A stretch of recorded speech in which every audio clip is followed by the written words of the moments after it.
Hello, and welcome to our introduction to the Cold War. We're going to have several episodes that focus on the Cold War, and this really just kind of lays the groundwork to let you know how it starts and who the main players are. The end of World War II leads to a lot of important changes throughout the world. You see decolonization starting to happen, new nations are forming, we've got democracy versus communism, and the world really kind of takes sides between these two new major superpowers that develop, the Soviet Union and the United States.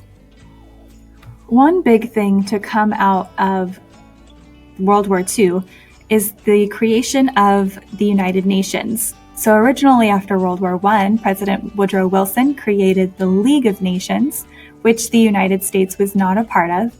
And after World War II, they decided this actually is a pretty good idea. We just need to kind of tweak it a little bit. And they'll end up renaming it, creating a few different rules, and they will call it the United Nations. The United Nations headquarters is located in New York City, in case you didn't already know that. And even today, there's probably only, I think, 3 territories that are not in the United Nations. And that's really mostly because they're not considered like true countries. Like the Vatican City, for example, is one of the places not in the UN. And so the UN is really there to try to help make peace between countries before it comes to a total war again. Another new development that you see after World War II is that the world kind of has a lot of guilt towards what happened to the Jewish people. The fact that they've been persecuted throughout most of history, and then of course the Holocaust, kind of the ultimate persecution of the Jewish people, calls for the creation of a Jewish nation. So they said, we need to give these Jewish people a place where they can have their own country, because there really is no country at this point that is a Jewish nation. So they decide to give the Jewish people a part of their Holy Land back, and they create the nation of Israel. This is problematic because they kind of just take land from people who already live there. And so we see this series of wars between Israel and Palestine because the people of Palestine are upset that their land and country was taken away and given to somebody else without their permission. So lots of tension, even still today, around this issue. Another development after World War II is that the United States will occupy and help rebuild Japan. So again, a lot of guilt here as well. I mean, the United States bombed, hundreds of thousands of innocent women and children and men not in the military while they were being ruled by a military dictator. These people had no choice in their government, and the United States feels obligated to kind of help them rebuild themselves after the war. Fun fact for you, though, so if you're somebody who likes eating ramen, like ramen noodles, ramen actually is invented during this time period after the United States occupies Japan, because one of the supplies they keep sending all these Japanese people is flour. And they were like, man, we really need to figure out what to do with all this flour and create something that would, we can flash dry, and preserve it longer. And that's how they came up with ramen. Fun fact. The end of the war also will inspire independence throughout Africa and Asia, and this movement will be called Decolonization. So these countries in Africa and Asia, they're tired of being told what to do by these European countries. It's been, probably close to 100 to 150 years for some of them that they've been under European colonial rule, and they've had to be involved in 2 world wars that had absolutely nothing to do with them. And now, because Europe is really kind of destroyed from World War II, they don't have the power to keep these colonies anymore. So between 1946 to 1991, you see the emergence of a lot of new countries. So if you see on the map here, everything that's kind of in that red, yellow color, even some of the purple, those are all going to be new developing nations. One of the most important changes after World War II is the beginning of the Cold War. So it's called a Cold War because there's not actual direct fighting between the Soviet Union and the United States. It's known as an era of hostility and distrust.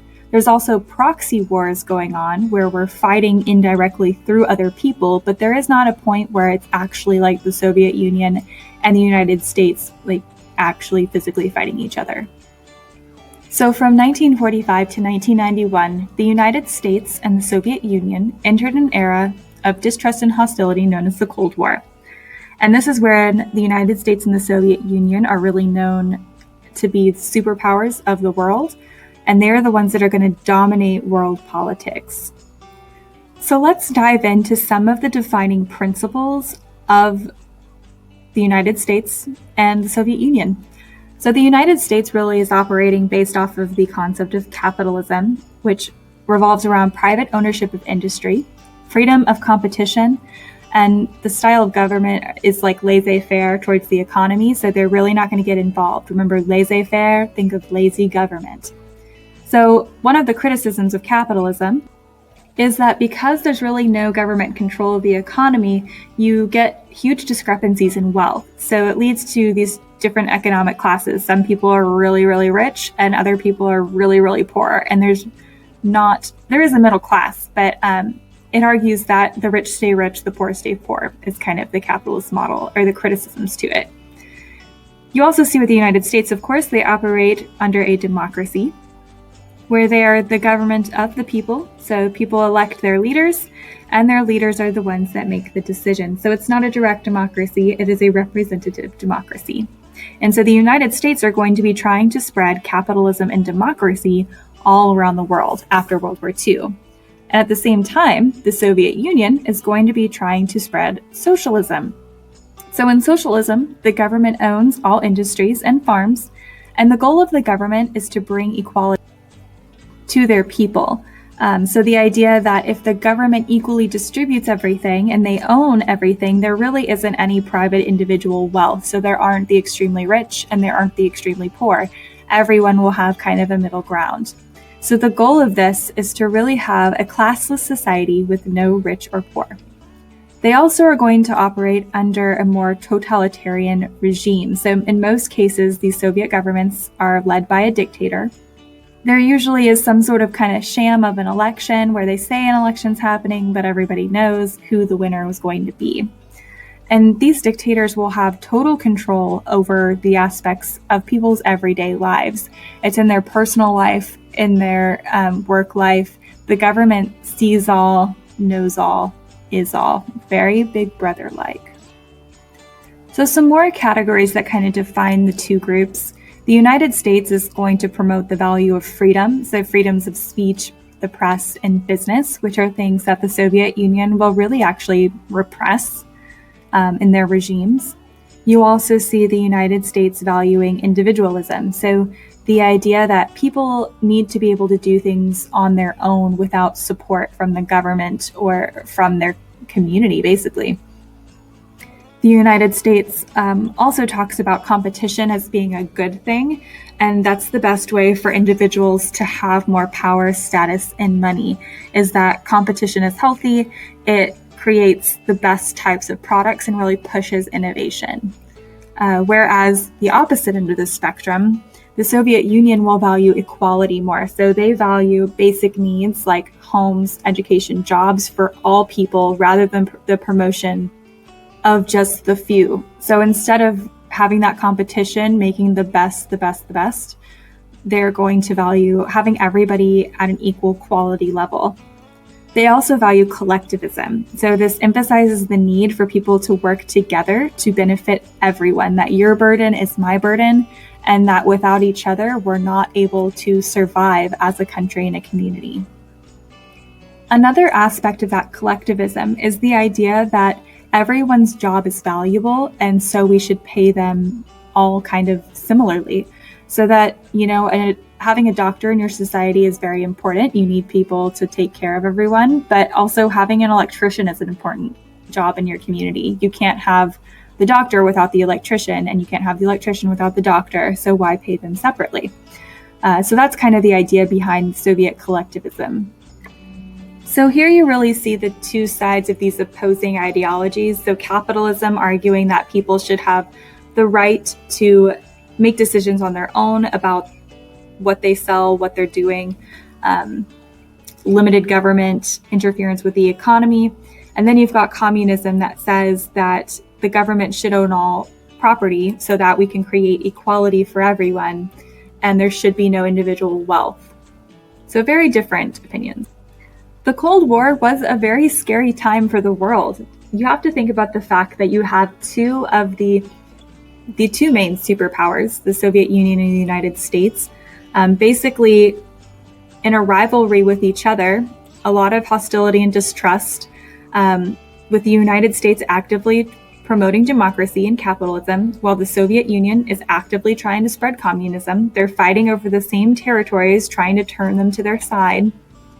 It leads to a lot of proxy battles, like in Vietnam and Korea, for example.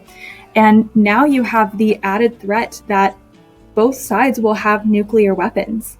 So if we were to go to war, it'll be total destruction. So a lot looming over this concept. So tension between the Soviet Union and the United States is actually going to go all the way back to World War I.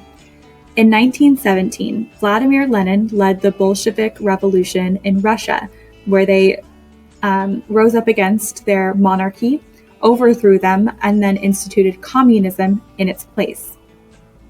So distrust against the United States begins during that time when the United States sent troops to fight the Red Army, which is the Bolsheviks. So they're sending troops to help the monarchy because they think the monarchy is a lot more stable, even though they're super corrupt, they're terrible to their people.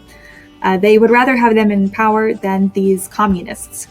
So after Lenin's death in 1924, Joseph Stalin will become the dictator of the Soviet Union, and he will have a lot of those same mistrust and prejudice against the United States. Then, during World War II, the United States and the Soviet Union will work together to defeat the Axis powers, so you would think, maybe a bridge is formed here.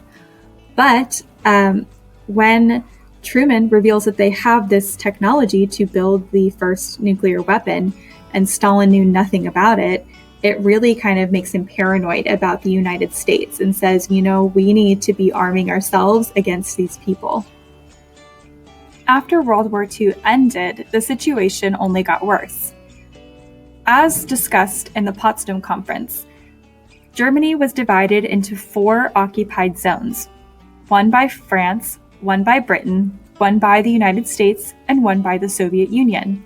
And the capital, Berlin, was also divided into 4 zones because they didn't want one country to be in charge of monitoring the capital all alone. But the problem is that Berlin is going to be located in the Soviet Union zone. So even though the city itself is divided, it's still surrounded by Soviet territory. And in 1948, Stalin will try to turn all of Berlin communist, and he will order a blockade of Berlin where they literally just try and make sure nothing can get in, nothing can get out, and they try to kind of starve them out. Luckily, the United States figured out they can kind of just, send airplanes to drop food to Berlin. So that really does not work as a tactic for very long because the Soviet Union doesn't want to actually shoot down US planes because that, would start the war all over again. But if you remember, at the Yalta Conference, Stalin had agreed to allow self-determination in Eastern Europe, where he was going to let everyone choose their government system. But Stalin is going to use his military to install communist governments all over these newly created Eastern European nations, so places like Romania and Hungary, Bulgaria, Czechoslovakia. Stalin really wants to create a buffer zone between the Soviet Union and the democratic nations in Western Europe. So he makes all these European satellite countries. So all these Eastern European nations will turn communist and become Soviet satellites, which are really kind of influenced and operated by the Soviet Union. And in the years after World War II, the United States began to view Stalin as a new kind of Hitler, that he's a dangerous dictator who basically wants to take over the world. So their whole thing throughout the Cold War is going to be to try and contain communism. So by 1946, just after the war, Europe is divided by an Iron Curtain that separated the democratic, capitalist Western Europe from the communist, totalitarian Eastern Europe. So you can see here everything in green, that's going to be the capitalist democracy, and then everything in purple will be the communist totalitarian. So what the US will do to try and stop communism is they will create a new foreign policy called containment, which literally is what it sounds like. They're trying to contain communism, trying to keep it from spreading. So when the Soviet Union begins to pressure Greece and Turkey to turn communist, the United States will then create the Truman Doctrine, promising economic and military help to any nation threatened by communism. So to help you remember that, just remember Truman Doctrine, T equals tanks. So we're going to offer military and economic aid to any nation threatened by communism. So the Truman Doctrine will actually be successful. Neither Greece or Turkey will fall to communism. Now that doesn't mean that nobody falls to communism, just Greece and Turkey. So it is short-term successful. After World War II, European nations had a lot of difficulty recovering after the war. I mean, remember, think about it. World War I and World War II were both fought in Europe, in these cities, like in countries like France, for example. France is totally devastated by World War I and World War II, and they've never fully recovered. So one of the problems that led to World War II was that there was no real money to rebuild infrastructure and important things in these countries. So the United States decides to create the Marshall Plan, which offers $13 billion to help rebuild post-war Europe. Because the idea is that when these totalitarian rulers came to power in between World War I and World War II, it was because the people were totally desperate and there were no structures in place to help countries rebuild. So this will help rebuild, and Western Europe will recover and not fall to communism. As you can see here, the Marshall Plan, it shows you where all of this money went. Most of it is going to go to Great Britain and France. Those are the two main places, which makes sense because they're US allies. And again, Britain and France were fighting the Germans the entire part of the war. So because of this, communism will stay in Eastern Europe and won't spread to Western Europe. So by 1948, the Soviet Union is using military force to turn countries into communist satellites. So for example, Czechoslovakia was forcibly turned to become communist. This leads to fears that Stalin is going to use similar tactics in Western Europe if he can get a hold of any of these Western European countries. So in 1949, the United States forms the North Atlantic Treaty Organization, or NATO. And NATO is really meant to be a military alliance among democratic countries in Europe and North America. So you can see here all those green places on the map. Those are all different members of NATO. And so NATO is really trying to just hold together and keep communism from spreading. So from 1945 to 1949, the United States will be able to successfully contain communism in Europe. But over the next 40 years, the Cold War will intensify as communism spreads to Asia, Africa, and Latin America. So containment really does not end up working at all long term. The Cold War also intensifies as new nuclear weapons are introduced. And you see a big increase in espionage or spying. So this is where all those, post-World War spy movies take place. We'll also start to see lots of proxy wars breaking out. So in places like Korea, Vietnam, and Afghanistan, these conflicts that the United States will get themselves into that really do not turn out very successful for the United States long term, but they're battles that need to be fought against the Soviet Union. So we'll talk about the effects of proxy wars in Asia and the Middle East later on this year. All right, well, this concludes our introduction to the Cold War. Next time, we'll talk about the Cold War in the 60s and 70s and the Cold War in Asia and the Middle East. Thanks for watching.